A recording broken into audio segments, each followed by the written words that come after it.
Session will now come to order. Please rise for the Philippine National Anthem.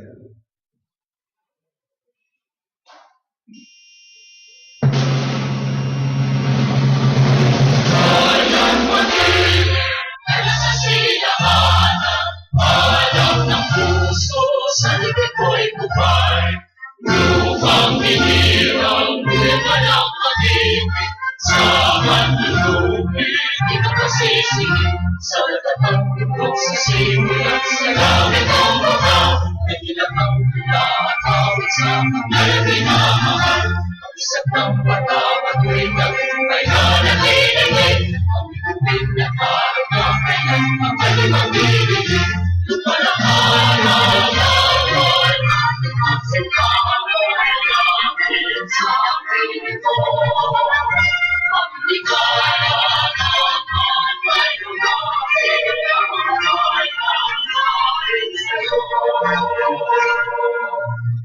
Please remain standing for the opening prayer to be led by the Honorable Boboy Nopra.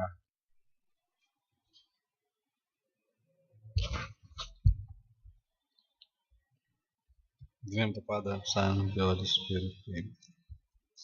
Dear Lord, as we deliberate in today's session, give us the wisdom to overcome passion.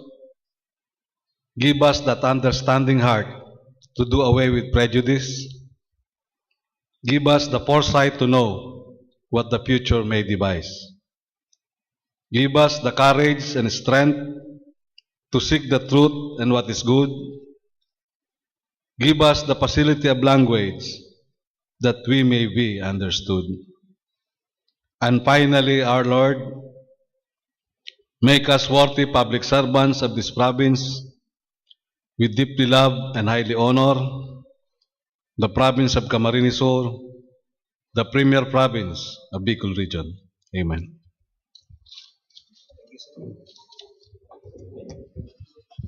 Thank you, Honorable Nopra. May I now request the Secretary to do the roll call? Honorable Vice Governor Fortunato C. Peña. Present. Honorable Board Member Warren A. Senior.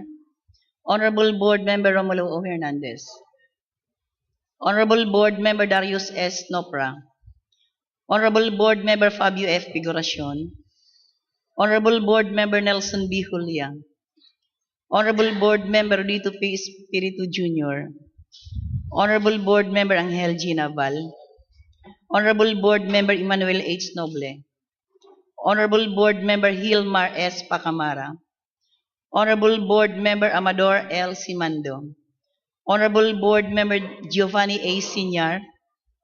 Honorable Board Member George R. Bengua. Mr. Chairman, I have the honor to certify the existence of a quorum.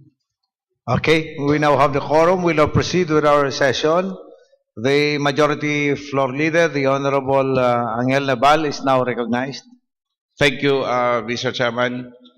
Before we proceed with the agenda, Mr. Chairman, there was a consensus that this special session be converted into regular session, and this was already informed the Honorable Julia, including Giovanni Senior, of the matter, and they have no opposition on the fact, on the information, Mr. Chairman. So with this, Mr. Chairman, I move that this special session be converted into regular, and instead of the July 29 regular session, yun na po ni ang magiging session ta. So the July 22 will remain, and we will have no session on July 29, and this will be our fourth. So third regular session ini, and fourth regular session ta will be July 22. I move for its approval, Mr. Chairman. Yes, the Honorable Nopra. Mr. Chairman, arise to raise an inquiry. Kasi para ma-resolve. Bali na ni si Mr. Chairman na nagalaw sa isip ko. Pagkaintindi ko po kaya, sa primerong sesyon, kada turno, ang sanggunian concern, sangguniang bayan o sangguniang panlalawigan, we fix the time, date, kan sa tuyang regular session. Ang pigpipix, ang date and time kan regular session. Tanong, Mr. Chairman, what is the minimum requirement? The minimum requirement is one regular session a week. Minimum man lang po yan. So there is no problem. Kung magsisyon mo yan, o magsisyon pa sa 29. Minimum man sana sinasabi, sarong regular session, kada sarong semana. Ganyan po, ang pigaadit ko lang po kayong epekto, saro pa yun sa puntos. Ang saro po sa pigaadit ko kaya, baka magabutan aldaw, na pag binabago tayo ito naka-fix na date and time kan session, regular session ta, baka makigong question sa kung ano man na nahamanta. Kasi po, kung hiling mo tapon sa itong internal rules and base sa local government code, naka-fix na po ang date sa ka-time kan sa itong session sa Martes na alas 10 ng aga and ginigibot na kanin, minimum lang, once a week. So, duwang puntos lang po, Mr. Chairman, na alangan man po kayong pagparatiusong ko, hindi ko sabiyo, na aram ko man na tama man ang pagkaintindi ko. Tabo ko na magabutan na daw, magkaigo kita ng question tungkol dyan. Yun po. So, inutro ko po, maraot na magsisyon mo niyan, maski 2 beses kita mag-regular session sa sarong semana, asin magsisyon po kita sa 29. Baka isipon po kay kantaw, ano ito paparabarabago ta? Aram ko man sana po, Mr. Chairman, marayon po ang kaisipan mo para mapakaregabos ang proseso sa Sangguniang Panlalawigan. Thank you very much po, Mr. Chairman. So any other, what's the opinion of the majority floor leader? So bago kay Mr. Chairman, unfortunately, di ko nakaulay si board member Nopra. Na iyon ang suggestion na kuta nagibuning regular session ni Dio. And rules can be amended from time to time upon concession of everybody. So, kung in fact, sabi sa local, sa tuwing rules, 2/3 vote, pwede mong mabago. And ang paghuna ko, gabos kita uyo na pwede tagibun regular ini. Kaya, I move for its conversion from special to regular. But if there will be an opposition to this effect, kasi sabi ni board member Julia, maabot siya, okay siya na pwedeng gibon regular session. Si iba okay man. But if there will be some who would oppose to this, so be it, Mr. Chairman. Ini kaya pwede mo maning gibuhon basta may konsenso sa gabos. This can be changed. Kaya lang, may concern si board member Nopra, so there is an opposition to the motion, Mr. Chairman. So was that an opposition or just a comment, Honorable Nopra?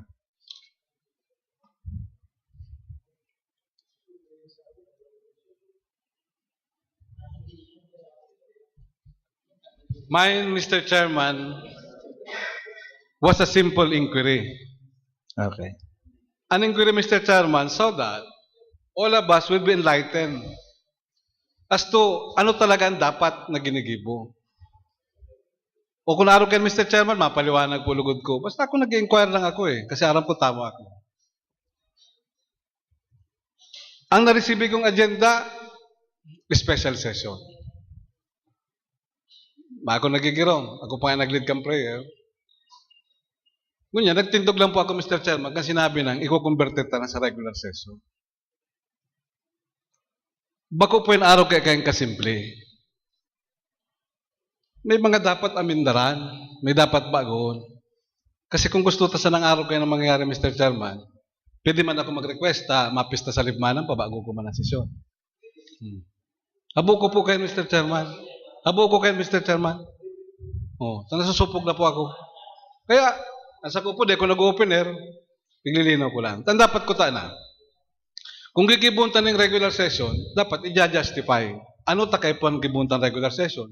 Idadamubong ko po ang rason. Ano takay po ang regular session instead of special session? Why? Kasi po kung ang rason, araw gani, baka tayo ni mati-mati sa niyo, maski sa special session, pwede ito karoon yan. Taginusto kang Sangguniang Panlalawigan. Dahil man problema. Kaya gusto ko lang maintindihan ko niya. Inikutan na po, nag-inquire lang ako. Kundi ko niya lugod, hagadong ko ang paliwanag. Ano ta instead na special gigibuhon ng regular session? Why? Maapot na lugod ko, Mr. Chairman. So that was an inquiry. In fact, not an opposition, not an objection. So Mr. Chairman, we are following the rules. Majority rule. There is a notice for the special session. In fact, may kurulayan, kaya nga I am moving for the conversion. So Yeah. this is the procedure. Actually, this is the procedure. Otherwise, sinabi ko lang o regular na yan. So I'm moving kasi may consensus na gusto tayo convert. Yes. And everybody agrees except one. Oh, so yun po yung procedure na we are converting this into from special to regular. And everybody agrees. So, yes, Mr. Chairman, I would like to reiterate. Sinabi ko na, Mr. Chairman, for the third time na po ini. Mine is a simple inquiry. But the reaction ng board member na Bal, di mapasiring duman sa inquiry ko. Ta kung may oposisyon da, bakong oposisyon? Tan pagkasabi ng totoo, bako yan oposisyon. Kasi ng board member o kagawad, pwede magapot. Kaya nga kung nag-aapot ako, ano ta instead na special session? Ano ta gustong gibo na regular session? Aber daw. Ta ano? Kaya kung nag-aapot ako. Dahil kung nag-uupo na nag-ahapot ako. Ta ano?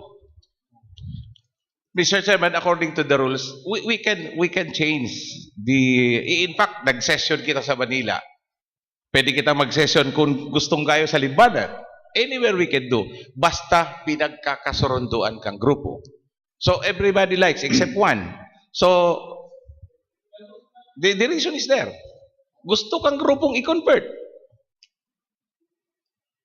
It changed.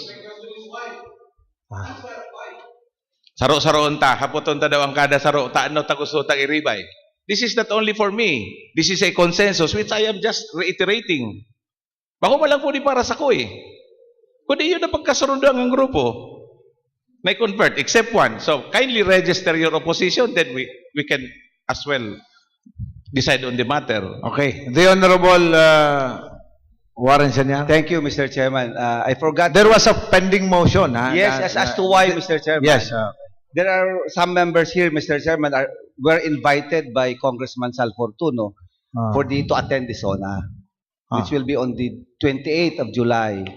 So we will not be present by the 29th, Mr. Chairman. So I think that's we forgot almost all the members were invited. And I am willing to attend by that time, Mr. Chairman, on the 29th. And I think the other members would have the same reason, Mr. Chairman. I think they will also be attending the SONA on the 28th. And on the second point, Mr. Chairman, I asked Mr. Chairman some legal luminaries with regards to the provision in the local government code with regards to the once a week provision. To some, Mr. Chairman, it is something nagaro directory. It is not something that is mandatory. So, other legal luminaries would suggest mga four sessions in a month, okay na. So, ini sa mga legal luminaries, Mr. Chairman, interpretation in that. So, that's the reason as to why I cannot attend, Mr. Chairman, again, on the 29th. We will be with the other board members, will be attending the SONA. Okay. So that's clear. So majority of the members of this honorable body will be attending the SONA. So that's the reason why there is a change in the schedule. I think one point here is anytime we can conduct sessions kung kaipuhan. So, but for this time, that's why this is urgent because we'll be treating a very important matter. So, sa hiling ko mayo man problema. But I think just the point of the Honorable Nopra, itong changes. Pero I think mayo maning provided the majority agrees on it. So, yes, the Honorable Noble. There was a pending motion. Are you seconding the motion? I'm very much favorable to So you are seconding it. Okay. So aside from that, Mr. Chairman, I think the award of the plaque of appreciation to in my proposal last time, I think the plaque of appreciation award to the Iglesia ni Cristo, I think. Okay, so you'll Probably be the schedule will be on the fourth week of 27. So aside from that, the motion of BM Signia, aside from that award, I think the invitation of Congressman Salfortun. So, okay. So thank you. So, there are two major events that some of the members of this honorable body will be attending to. So, there was a second, the motion was seconded. Any objection? Hearing none, the same resolution is approved. So, our Motion, Mr. Grant, motion. motion is carried. Okay, so the regular the session is scheduled on July 22 will remain, but the last session is now cancelled. Instead, we're having it today. So But of course, Mr. Chairman, this is without prejudice of having more Another- sessions within July. Yes. So, depende po sa inaagad nga. depende sa situation. Okay. So, thank you, Mr. Chairman. I move for the approval of the agenda. Any inclusion? Any second? Duly seconded. Any remarks, objection? Hearing none. The agenda for today is hereby approved. Calendar of business. Okay. G3A, an ordinance authorizing supplemental budget number 2 for fiscal year 2014 involving an amount of 691,990,788 pesos and 51 centavos to cover expenditures for various priority development projects of the province of Camarines Sur. Mr. Chairman, Yes, the Honorable Senior. all the members were furnished with copies of that proposed ordinance, supplemental budget number 2, because since all the members were furnished, there's no need, Mr. Chairman, to read the body. So, on that note, Mr. Chairman, I move for its approval. Yes, the Honorable Nopra.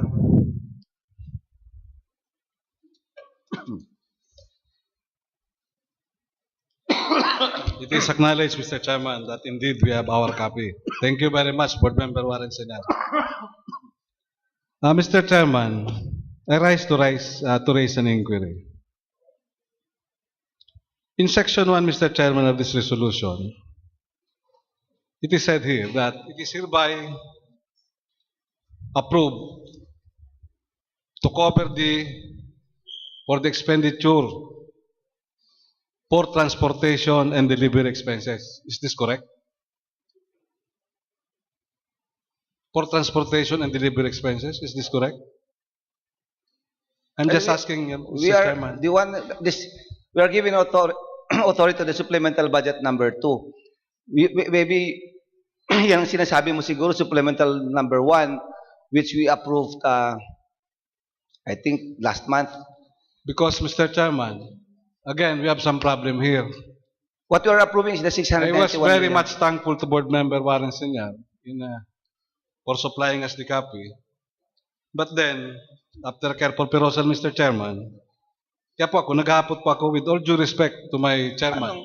Copy. Sa kung hinaanga na chairman. I think there is only a typographical error. Maybe the template, the encoder was not able to erase the. May I know from the secretary, So Mr. you see, Chairman, Mr. Chairman, the copy that was you see, Mr. distributed. Chairman, I have a very credible, a very efficient chairman of the Committee on Appropriation. Ano tapirming nangyayari ng araw kayo ni? Imagine we will be approving here something na papapirmanta kay Gob Sala. Papapirmanta sa gobernador Sala. Pasupog sa gobernador. Papapirmanta sa vice-gobernador Sala. Paano kung di pa lang ko nagirong? Yun na lang yan. Duang sesyon na, Mr. Chairman. Mr. Chairman, with all due respect po. Duang sesyon na, pirming araw ko yan. Papa-approve ang may diferensya. Kaya po ako naghahapot. Tama daw ni. This is wrong. Ako po kaya, ang gusto ko po, abo ko mag-abot ang panahon, magkakaproblema kita, magkakaproblema si Gupmig. May I know from the chairman what's That is correct, Mr. Chairman. The point of Honorable Nopra, talagang sala. For transportation, Mr. Chairman. Draft kay hindi, Mr. Chairman, kan sanggunian. It is a gargantuan mistake, Mr. Chairman. Yes. Tama, we have to correct that, Mr. Chairman. I think the template was not the template of the resolution. They were not able to erase.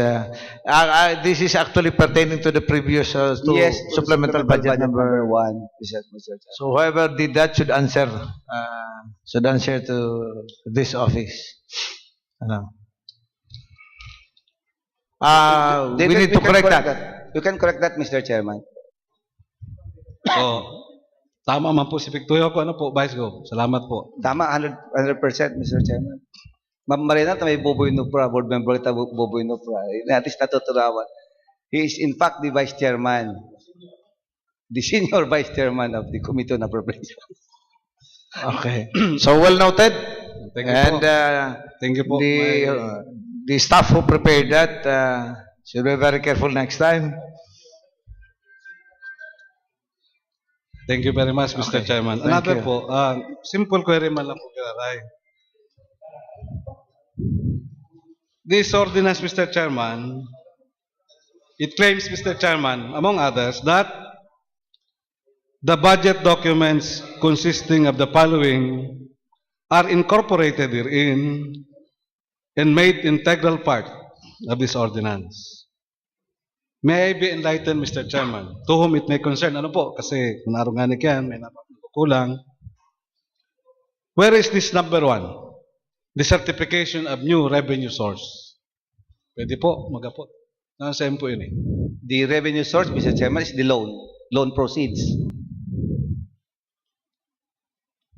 So, that is the certification of new revenue source. Will that suffice? With all due respect to my chairman, will that suffice, Mr. Chairman? There's an attachment, Mr. Chairman, the approval from the DBP.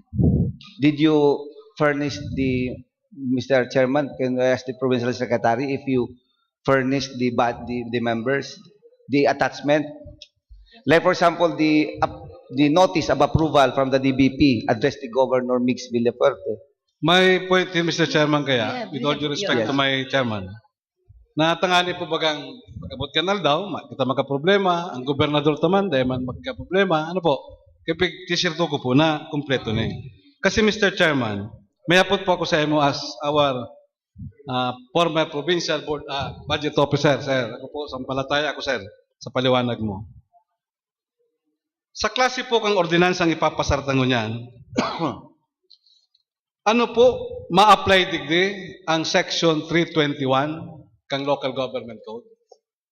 Section 321, Mr. Chairman, it refers po sa changes in the annual budget.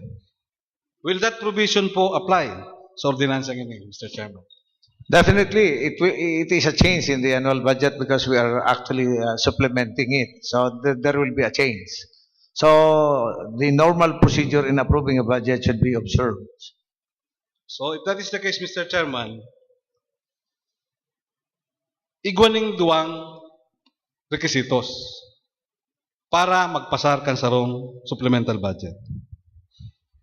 One is that there should be a certification coming from the treasurer that there is an available fund for that purpose. Or, this is the number two, Mr. Chairman, new source of fund. So my question po, in case ang i-apply ta po is the new source of fund, what kind of certification po ang kaipuanta?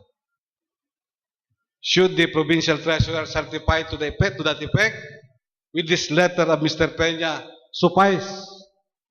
Will this be appropriate? Yan ang punto na po yan. Appropriate na po yan. Para mapakarita po ang requirement, para masimbag itong sinasabi na other new source of fund. Yes, with regards to certification, Mr. Chairman, of new revenue source, Mr. Chairman, we can the executive can furnish that. If you want this afternoon, really is signed certification by the provincial treasurer as to the certification of new revenue source. Because my point, Mr. Chairman, utrong ko po, sabi ko na po nga ni But as of Subago. now, if you are asking for a copy now, we don't have a copy right now.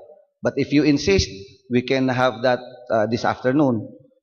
So, Mr. Chairman, if that is the case, Mr. Chairman, so, di mayo man pala niya, hindi mo niya naka-attach. The My- certification. my- But my- as a source of fund, I think will suffice the letter from the DBP, the loan proceeds, the approved by the DBP in the amount of 691 million. So, Mr. Chairman, number 2 is the LBP form, meaning siguro, Land Bank of the Philippines form, statement of funding sources. Yun na po ning naka-attach digdi. Yun na po ning pirmado ni Peña. Ang LBP form number 9. Ang LBP form number 10 po, statement of supplemental appropriation. May I ask po the secretary? Yun na po ni, pigiri po nito. Kasi sir, may kulang po dito sir. Secretary. Excuse me, sir. Utrong ko po. Mapasar kita, ito yung problema. Number 2, LBP form number 9. Ika pang pigahapot ko po kasi kami bukal, ika ang sekretarya. Ano po? Ini pong kabusta ni halisay mo. Iya po, sir. LBP form number 9, statement of funding sources. Arin po yan digdi. Your Honor, what you have received from the office of the governor is just a letter dated June 11, 2014, enumerating the various projects to be funded out of the 691,990,708.51. The attachments, Your Honor, is still with them, Your Honor. With all due respect, Mr. Chairman, my question is answerable by yes or no. No, Your Honor. No. So, number 2, no. Number 3, Mr. Chairman. LBP form number 10, statement of supplemental appropriations. As claimed in this ordinance, it is incorporated herein. So, it should be inside the contents. It should be with the contents. This is not, dahil bakuning itong sinasabi mong attach. Digdi. Ano po? There is no attachment as to the LBC form number 10 po. Anyway, Mr. Chairman, ako po, napatunayan ko lang punto ko. There is no problem. Ang importante lang, Mr. Chairman, ma-produce yan ko niya na aga. Tang claim kan ordinansa, iba ni kitong ordinansa ang pinapasarta pong supplemental na nasabi kita, naka-attach digdi ang pag-sertifikaran ni Provincial Treasurer. Iba yan. Ini kaya sa ordinansa ini, sinasabi, nasa laog na kan ordinansa ini. Kaya Mr. Chairman yan ang point ko. Kaya ko po yung pigahanap, Mr. Chairman, kasi kung day babagohon, ang style, ang form kan ordinansa ini, dapat po mapatunayan ta talaga, may laog ta digdi, ang tulong iyan na pigsasabi, Mr. Chairman. Yan po ang sakuyang puntos. Para okay sa to, dahil problema si GovMix, magabot pang panahon, perfect ang ordinansa. Base po sa pagpapa-aproban ngunyan, Mr. Chairman. So, Mr. Chairman, na ako po nakapot naman, Mr. Chairman, and there is no question na ini para ini sa karayang kang probinsya kang Camarines Sur, kaya po nga ini mas gusto ko mapakarailan po ang ordinansa. Seconding the motion, Mr. Chairman. So, duly seconded. Actually, the data being asked are actually available. But only the compliance of the forms in the budget preparation is not present. But the data we need to pass the supplemental budget are present. The points of the Honorable Nopra is very valid. So, anyway, if the treasurer will be issuing a certificate, it will be based on the letter of Mr. Peña, of the regional manager of DVP. So, as far as the data is concerned, all the data needed to pass this ordinance is present now. But the forms being required by DBM on the approval of the supplemental, these are just the forms, the required forms are not present this time. So, but the very basic data is present. So, there was a motion duly seconded, and the observations of the Honorable Napla is very valid and well noted, and will be taken care of in an hour. I was informed that the budget office is already preparing that. It will be supplied to us in an hour. So, any objection, remarks? If there is none, the same is approved. Next item, please. Adjournment. Other matters, Mr. Chairman. Other Other matters. matters, Your Honor. May we know whether we have invited guests on July 22? Ikaw po kitang invited, We have Mayaman. invited you. Mr. Chairman, we would like to make invitation to cause invitation to the administrators or administrative officers of including the Parent Teachers Association of the Camarines Sur National High School. There is a letter coming from the OIC Principal 4 of the Camarines Sur National High School in the person of Mr. Sulpicio Alferez, addressed to Governor Miguel Luis R. Villaferte through the Vice Governor. This is in relation, Mr. Chairman, of the property being offered for sale by the province through open bidding, Mr. Chairman. So there is here a appeal for us to consider. So we would like to invite them, Mr. Chairman, for us to be enlightened of their plight, including for them to be informed of what the province is doing with regards to the sale of property in the city of Naga. And Mr. Chairman, this should not be only limited to the Camarines Sur National High School, Mr. Chairman. For according to the contract of use of RAC, it's not only the Camarines Sur National High School that is being granted this use of RAC, but also the Naga Central School 1 and Naga Central School 2. So the property of the province comprises of 5.8 hectares. Now, what is being disposed is only 2.4. The 2.9 area, Mr. Chairman, is being used actually by the Camarines Sur National High School, Naga Central 1 and Naga Central 2. So with this, Mr. Chairman, we would like to invite the petitioners here, Mr. Sulpicio Alferez, the OIC Principal 4, the PTA officer, maybe the president, kung siyang presidente kani. Pero nakapirma din, Mr. Chairman, si Miss Jocelyn Niagar, the PTA secretary. Also, Miss Micaela Rose Cledera, the secretary of the Supreme Student Government, including the FEA, Faculty and Employees Association, as represented by the principal or the advisor Harme D. Taumatorgo. Of course, Mr. Chairman, any representative from Naga Central School 1 and Naga Central School 2, so that they will be informed, and also we are able to understand and plight in them, Mr. Chairman. So you are referring to the principal of the Principal Naga of Naga Central School 1 and and Naga 2. Central School 2. Okay. Gabos ining mga eskwela, Mr. Chairman, nagagamit kang provincial property today, which is subject to the contract of use of RAC for 50 years.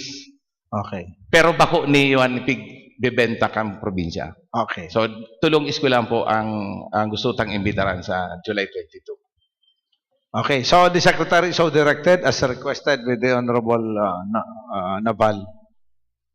So, if there will be no more matter to be discussed, Mr. Chairman, I move to Ay, adjourn. other matters, the Honorable Warren Senior is recognized. Tungkol man, Mr. Chairman, duman, in relation duman sa iyang sabi, Mr. Chairman, siguro, Mr. Chairman, may ask the chair kung pwedeng ma-instruct mo ang provincial secretary, maaraman, Mr. Chairman, para magkaigawang intelligent discussion, garo 5.8 hectares sabi mo tabi, Honorable Laval. Ang being sold is 2.4. Papaano napagamit itong existing school mo niyan? Papaano sila nagamit? Ano, pig-donate sa inda? May use of frac lang sa inda? The existing school, dahil it is owned by the province, ang 5.8, 2.4 ang binibenta, papaano sila dyan naka-occupy? So, Mr. Chairman, may I ask the Provincial Secretary, Mr. Chairman, kung pwedeng maka-research to guide the body, tanganing in this discussion, baka may record man sinda, and then ang provincial government may record, kung may donation kita sa inda, use of frac, ano, basta lang sila nagtugdok duman. Tanganing magkaigwa ng intelligent discussion, Mr. Chairman, to provide the body. Unless Board Member Dabal has an idea. Yes, Mr. I have a copy of the contract of use of frac, wherein the area involved is 58,317 square meters, so 5.8 hectares. What is being occupied by the Camarines Sur National High School is 17,180 square meters. With all the coordinates here, Mr. Chairman, 1.7 hectares ang okupado kan Camarines Sur National High School.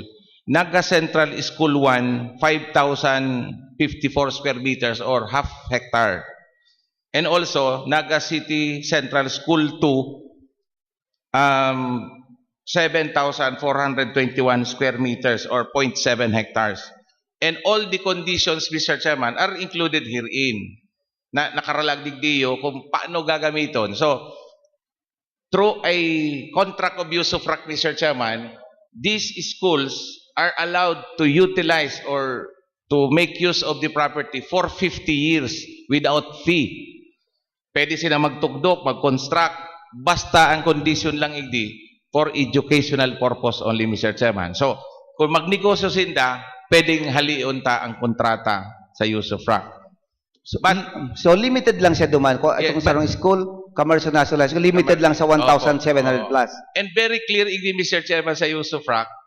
Use of frac po pala, ang nagpirma digdiyo on the part kan LGU Kamsur, si former Governor El Rey Villaferte. Kasi June 7 ini, 2012, pig-execute, Mr. Chairman. And on the part of the Department of Education, which is the committee, kasi Committee on Basic Education, si Board Member Espiritu, on the part of the Department of Education, no less than the Secretary, Brother Armin Luistro, ang nagpirma, Mr. Chairman.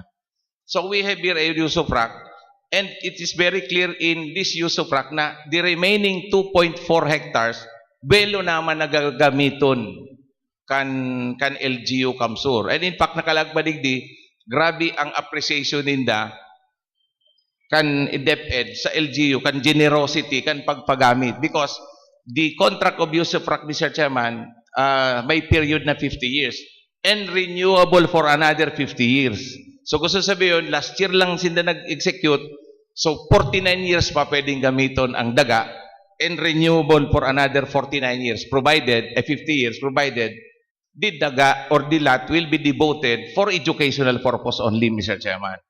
Because there are other properties na pig-donate mo for educational purpose or kung anong purpose, specific purpose, pigninegosyo kasi prime lot ini, Mr. Chairman. So the remaining properties, the remaining area, nyaon manggiraredig di specified kung ano naman ang pwedeng paggibuhon kan LGU Kamsur. So I Mayo think pa you're lang. referring to the history. Okay. How did they start using that? I think that's the thing that you're looking for. Yes, please, Mr. Chairman. Kung history, mag-guide lang ang body. That's Tama the pa lang very din- current. That's Yes. the very current contract. Mayo pa lang deed of donation, use of frac. Okay. Thank you. At least mag-guide ko ang intelligent discussion next session. Yes, the Honorable Nopra. Mr. Chairman, muna ko ito other matters matatapos na kita. Kundi, lently, it was discussed already. Siguro, Mr. Chairman, ako po kaya, gusto ko lang, query gilaray, mapot ako. Kita nag-iimbitar. Yan, malinaw po anadang ko nagdi. Kita na ang maimbitar. Tano anong reklamo ninda? Yan po ang dapat linawon ta. Oh. Ang gusto sabihin kaya pag kita nag-imbitar, dahil may reklamo sinda, dapat mo niyan palang po, arap ka mga bukal, anong reklamo? Ano ang gusto nilang ipaghibo sa sangguniang panlalawigan? Nabalik taron ta si resolusyon ta. Dapat po, ngunyan palang arami kung tano. Oh. Kasi po, ako ang pagtubod ko lang. This is my personal opinion. Kung ang gabos na may reklamo sa ginagibot ng resolusyon, papaapod na digdi. Tama daw yan. Ako, simpleng hapot na sa simpleng tao, napaka-praktikal.